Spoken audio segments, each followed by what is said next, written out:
प्राचीन समय की बात है।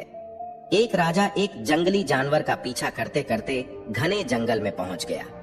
उसके सिपाही उसे ढूंढने में असफल रहे। राजा भी खुद जंगल से बाहर निकलने का रास्ता नहीं खोज पाया। धीरे धीरे दिन ढलने लगा और शाम हो गई, लेकिन राजा अब भी जंगल में ही भटक रहा था। बाहर जाने का रास्ता खोजते हुए राजा को एक बूढ़ी औरत दिखाई दी। वह बूढ़ी औरत असल में एक जादूगरनी थी। राजा ने उसके पास जाकर कहा, बूढ़ी माँ, क्या तुम मुझे इस जंगल से बाहर निकलने का रास्ता बता सकती हो?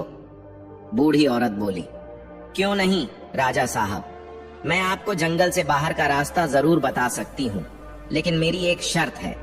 अगर आपने मेरी शर्त नहीं मानी तो आप कभी भी इस जंगल से बाहर नहीं निकल पाएंगे और यहीं भूख से तड़प तड़प कर मर जाएंगे। राजा ने सोचा कि अपनी जान बचाने के लिए बूढ़ी औरत की शर्त मान लेना ही उचित होगा। उसने कहा, कहो बूढ़ी माँ, तुम्हारी क्या शर्त है? मैं उसे मानने के लिए तैयार हूँ। बूढ़ी औरत ने कहा, राजन, मेरी एक बेटी है जो बहुत सुंदर है। मैं चाहती हूँ कि आप उससे विवाह कर लें। अगर आप मेरी यह शर्त मानने के लिए तैयार हैं तो मैं आपको जंगल से बाहर निकाल दूंगी। राजा डर गया और अपनी जान बचाने के लिए बूढ़ी औरत की शर्त मानने को तैयार हो गया। वह बूढ़ी औरत राजा को अपने छोटे से घर में ले गई जो जंगल के बीचों बीच था। घर के अंदर उसकी बेटी आग सेंक रही थी। राजा को देखते ही वह लड़की उठ खड़ी हुई, जैसे वह उसी की प्रतीक्षा कर रही हो। वह लड़की सचमुच सुंदर थी, लेकिन उसका चेहरा राजा को पसंद नहीं आया। उसके चेहरे को देखकर राजा थोड़ा डर गया। बूढ़ी औरत ने अपनी बेटी का हाथ राजा के हाथ में देते हुए कहा, मैं अपनी बेटी का हाथ आपको सौंप रही हूँ। आप इसे अपने राज्य में ले जाकर विवाह कर लें। राजा ने उस लड़की को अपने घोड़े पर बैठाया और बूढ़ी औरत के बताए रास्ते पर चल पड़ा। थोड़ी ही देर में वह जंगल से बाहर निकल आया और अपने महल पहुंच गया। महल पहुंचने के बाद राजा ने अपने वादे के अनुसार उस लड़की से विवाह कर लिया। राजा पहले से ही शादीशुदा था और उसकी पहली पत्नी से 6 बेटे और एक बेटी थी। वह अपने बच्चों को बहुत प्यार करता था, लेकिन अब उसे डर था कि नई रानी, जो उसकी बच्चों की सौतेली माँ थी, उनके साथ अच्छा व्यवहार नहीं करेगी। राजा को यह भय नई रानी के चेहरे और स्वभाव को देखकर लग रहा था। इस डर के कारण राजा ने अपने 7 बच्चों को महल से दूर एक सुनसान जगह पर बने किले में भेज दिया। वह किला घने जंगल के बीच था और वहां पहुंचने का रास्ता बहुत कठिन था। पेड़ों की ओट में छिपा वह किला किसी साधारण व्यक्ति के लिए लगभग अदृश्य था। राजा ने ऐसा करना नहीं चाहा था, लेकिन नई रानी के डर से उसे यह निर्णय लेना पड़ा। राजा समय समय पर चोरी छिपे अपने बच्चों से मिलने जाता था, लेकिन जब वह बिना बताए कई दिनों तक गायब रहता तो नई रानी को शक होने लगा। वह जानना चाहती थी कि राजा कहाँ जाता है। इस बात का पता लगाने के लिए उसने अपने एक नौकर को बड़ी धनराशि देकर राजा का पीछा करने और सच जानने का आदेश दिया। एक बार जब राजा चुपचाप अपने बच्चों से मिलने दूसरे महल की ओर घोड़े पर सवार होकर जा रहा था, तो नई रानी के नौकर ने उसका पीछा किया। नौकर ने 7 बच्चों के उस सुनसान महल में रहने की खबर अपनी मालकिन को बताई। यह सुनकर नई रानी को बहुत गुस्सा आया। उसे एहसास हुआ कि राजा उससे नहीं बल्कि अपने बच्चों से अधिक प्यार करता है। इससे छुटकारा पाने के लिए उसने एक चाल सोची। अपनी माँ से सीखे जादू के इस्तेमाल से उसने जादुई कमीजें बनाई। एक दिन जब राजा किसी काम से राज्य से बाहर गया हुआ था, नई रानी उन जादुई कमीजों को लेकर अपने नौकर के साथ उस सुनसान महल में पहुंची। जब बच्चों ने घोड़ों की टापों की आवाज सुनी तो उन्हें लगा कि उनका पिता उनसे मिलने आया है। वे खुशी से उछलते कूदते बाहर आए। तभी नई रानी ने उन 4 लड़कों पर जादुई कमीजें डाल दी। वे सभी बच्चे पक्षियों में बदल गए और कुछ ही पलों में जंगल की ओर उड़ गए। रानी अपने नौकर के साथ खुशी खुशी महल वापस लौट आई। हालांकि रानी को यह नहीं पता था कि राजा की बेटी महल के अंदर थी और बाहर नहीं आई थी। 2-3 दिन बाद जब राजा वापस आया तो पहले वह अपने बच्चों से मिलने उस महल में गया। उसने देखा कि घोड़ों की टापों की आवाज सुनने के बाद भी कोई बच्चा उससे मिलने बाहर नहीं आया। चिंतित होकर वह महल के अंदर गया, जहां उसे केवल उसकी बेटी दिखाई दी। राजा ने बेटी से उसके भाइयों के बारे में पूछा। बेटी ने कहा, पिताजी, मुझे नहीं पता, मेरे सभी भाई मुझे यहाँ अकेला छोड़कर न जाने कहाँ चले गए। इसके बाद उसने खिड़की से देखी गई पूरी घटना राजा को बताई और पक्षियों के गिराए हुए पंख भी दिखाए। यह सुनकर राजा को बहुत दुख हुआ, लेकिन उसे यकीन नहीं हो रहा था कि नई रानी ऐसा कर सकती है। अपनी बेटी को सुनसान महल में छोड़ने का ख्याल अब राजा को डराने लगा। उसे लगा कि कोई उसकी बेटी को भी नुकसान पहुंचा सकता है।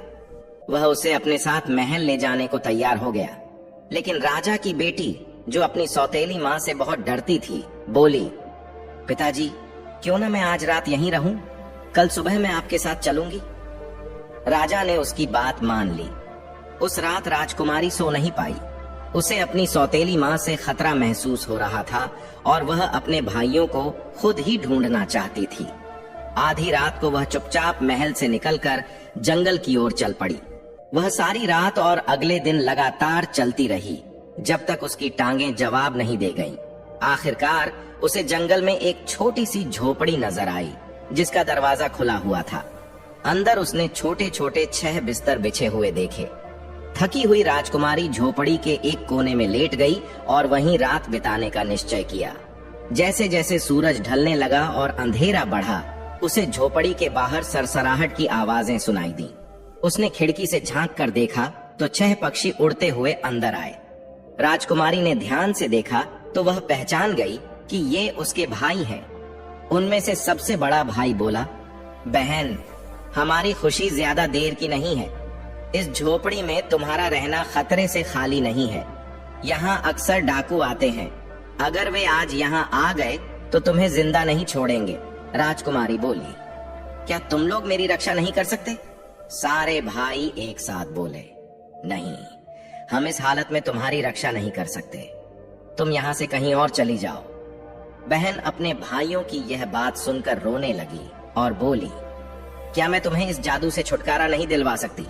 भाई बोले, हमारे जादू से छुटकारे की शर्तें बहुत कठिन हैं। तुम्हें 6 साल तक बिल्कुल मौन रहना होगा। इस दौरान तुम न हंस सकती हो और न ही बोल सकती हो। इन 6 वर्षों में तुम्हें 6 कमीजें बनानी होंगी, जिनमें खास सितारे जैसे फूल लगाने होंगे। पर इन फूलों को इकट्ठा करना आसान नहीं है। अगर इन 6 सालों में एक भी शब्द तुम्हारे मुंह से निकला तो तुम्हारी सारी मेहनत बेकार हो जाएगी। ये सुनकर भाई चुप हो गए। राजकुमारी ने निश्चय किया कि वह अपने भाइयों को इस जादू से मुक्त करने के लिए हर संभव प्रयास करेगी। थोड़ी देर बाद उसे नींद आ गई। जब सुबह हुई तो उसने देखा कि 6 पक्षी वहां नहीं थे। सुबह सुबह राजकुमारी ने झोपड़ी छोड़ दी और शहर की ओर चल पड़ी। रास्ते में उसे फिर से एक घने जंगल से गुजरना पड़ा। चलते चलते अंधेरा होने लगा, लेकिन जंगल खत्म नहीं हुआ। उसने एक पेड़ के खोखले तने में बैठकर रात बिताने का फैसला किया। अगली सुबह उसे पेड़ के पास तारों जैसे फूल दिखाई दिए। उसने तुरंत वे खास फूल इकट्ठा करना शुरू किया। अपने कपड़े फाड़कर उसने छोटी छोटी कमीजें तैयार की और उन कपड़ों में फूल सिलने लगी। अकेले होने के कारण उसे न बोलने की जरूरत पड़ी और न हंसने की। वह हर रोज तारों जैसे फूल इकट्ठा करती और उन्हें कमीजों में जोड़ देती। कई दिन इसी तरह गुजर गए। एक दिन एक राजकुमार अपने सिपाहियों के साथ शिकार खेलने उसी जंगल में आया। जब उसने पेड़ के खोखले तने के पास एक अकेली और खूबसूरत लड़की को देखा तो उसे बड़ी हैरानी हुई। सिपाही उस पेड़ के पास गए और लड़की से पूछा, तुम कौन हो? लड़की ने कोई उत्तर नहीं दिया। सिपाही फिर बोले, तुम कौन हो और यहाँ क्या कर रही हो? लड़की ने अब भी कुछ नहीं कहा। सिपाहियों को लगा कि लड़की डर रही है। उन्होंने कहा, डरो मत, पेड़ से बाहर आओ, हम तुम्हें कोई नुकसान नहीं पहुंचाएंगे। लेकिन लड़की ने न जवाब दिया और न बाहर आई। सिपाहियों को गुस्सा आ गया। उनमें से एक ने खोखले पेड़ के तने से उसे बाहर निकाला और राजकुमार के पास ले गए। राजकुमार भी इतनी सुंदर लड़की को जंगल में अकेले देखकर हैरान रह गया। उसने लड़की से पूछा, तुम कौन हो? कहां से आई हो? यहां पेड़ के तने में क्यों छिपी हुई थी? लेकिन लड़की ने कुछ भी नहीं कहा। राजकुमार ने सोचा कि लड़की गूंगी है। उसकी सुंदरता पर मोहित होकर वह उसे अपने महल ले आया। महल पहुंचकर उसने नौकरानियों को आदेश दिया कि लड़की को नहला धुलाकर सुंदर वस्त्र और कीमती गहने पहनाए जाए। शाम को जब लड़की नहा धोकर सुंदर वस्त्र और गहने पहनकर राजकुमार के सामने आई तो वह उसे देखता ही रह गया। वह सचमुच राजकुमारी जैसी लग रही थी। भोजन के समय राजकुमार ने उसे अपने साथ खाने की मेज पर बुलाया। लड़की चुपचाप सभ्य ढंग से खाना खाने लगी। उसकी शालीनता और विनम्रता से राजकुमार बहुत प्रभावित हुआ। अपनी माँ के विरोध के बावजूद उसने उस गूंगी लड़की से विवाह कर लिया। रानी माँ इस शादी से बहुत नाराज थी। वह चाहती थी कि उसका बेटा किसी बड़े राजा की राजकुमारी से विवाह करे, लेकिन उसने एक गवार, भिखारिन और गूंगी लड़की से शादी करके उसकी सारी उम्मीदों पर पानी फेर दिया। रानी माँ अब मौके की तलाश में थी कि किसी तरह इस लड़की को महल से बाहर निकाल दिया जाए, लेकिन राजकुमार अपनी पत्नी से बहुत प्यार करता था, इसलिए उसके सामने रानी माँ कुछ कहने की हिम्मत नहीं कर पाती थी। 1 साल से कुछ अधिक समय बीत गया। उस लड़की ने एक बेटे को जन्म दिया। रानी माँ ने अपनी नौकरानी से उस बच्चे को मरवा दिया और लड़की के हाथों और मुंह पर खून लगवा दिया, ताकि ऐसा लगे कि उसने अपने बच्चे को खुद ही खा लिया है। इसके बाद रानी माँ चुपके से राजकुमार के पास गई और बोली, तेरी पत्नी आदमखोर है, वह अपने बच्चे को खा गई है।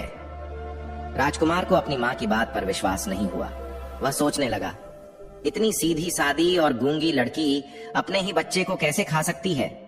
एक माँ अपने बच्चे को कभी नहीं खा सकती, चाहे कुछ भी हो। अपनी माँ की बात सुनकर उसे बहुत दुख हुआ, लेकिन उसने अपनी पत्नी से कुछ नहीं कहा।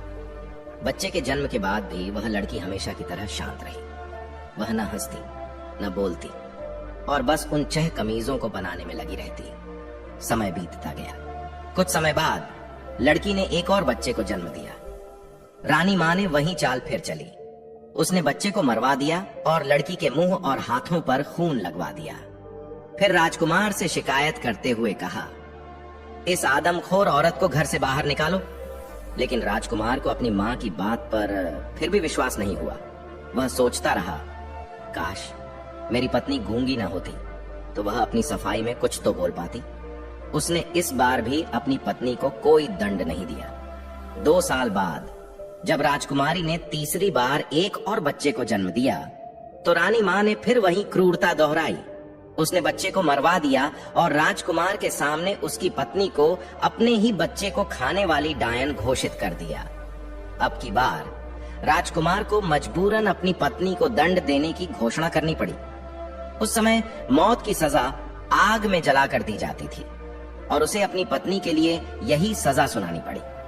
सजा सुनने के बाद भी वह गूंगी लड़की कुछ नहीं बोली, क्योंकि वह 6 साल का